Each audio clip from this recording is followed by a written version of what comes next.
High, তো আজ না আমার খুব পরোটা খেতে ইচ্ছে করছিল, এর জন্য বসে পড়লাম পরোটা বানাতে।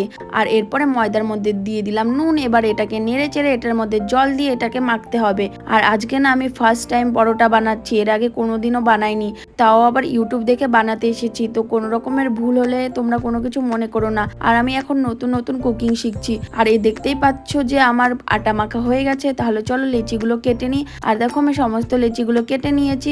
আর এবার নিয়ে এলাম আলুগুলোকে ধুয়ে কেটে, আর এবার এগুলোকে বসাবো সেদ্ধ করতে। আর আমার আলু সেদ্ধ হয়ে গেছে, তাহলে চলো এবার খোসাগুলোকে ছাড়িয়ে নিই। আর দেখতে পাচ্ছ যে আলুর খোসা ছাড়ানো সমস্ত হয়ে গেছে। এবার নিয়ে এলাম পেঁয়াজ, এবার পেঁয়াজ লঙ্কা কেটে এটাকে দিয়ে দিলাম ভাজতে। এবার পেঁয়াজটাকে ভালো করে লাল লাল করে ভাজবো। আর দেখো আমাদের পেঁয়াজ ভাজা হয়ে গেছে, এর মধ্যে দিয়ে দিলাম একটু মিট মশলা আর একটু জিরে গুঁড়ো। এবার এটাকে নেড়ে চেড়ে নামিয়ে দেব। এবার আলুটাকে আর পেঁয়াজটাকে ভালোভাবে মাখতে হবে। আর আমাদের আলু মাখা হয়ে গেছে। আর আমি নিয়ে এলাম একটা ময়দার ডো।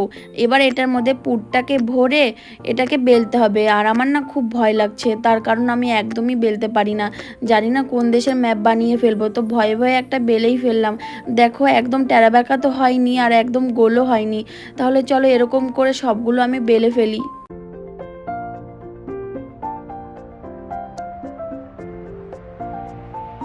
আর এইদিকে আমার বোন আমার বেলা দেখে বলছে, দিদি এটা তুমি কোন দেশের ম্যাপ বানিয়ে ফেললে। তাহলে চলো এবার পরোটাগুলোকে ভাজতে দিয়ে দিই। আর একটা পরোটা ভাজতে গিয়ে দেখো একটুখানি ফুলেছে, তাই দেখে আমার যে কি খুশি লাগছে বলে বোঝাতে পারবো না। তাহলে দেখো আমার পরোটা ভাজা হয়ে গেছে, তাহলে চলো এক এক করে সব পরোটাগুলো আমি ভেজে ফেলি। আর দেখো আমার সমস্ত পরোটাগুলো ভাজা হয়ে গেছে। আর এইদিকে যে আলু মাখাটা বানিয়েছিলাম সেটা দিয়ে এখন খাবো। তো খেতে তো মোটামুটি ভালোই ছিল। তো আজকের ভিডিওটা তোমাদের কেমন লাগলো অবশ্যই আমাকে কমেন্টে জানিও। তো আজকের মতো সবাইকে টাটা।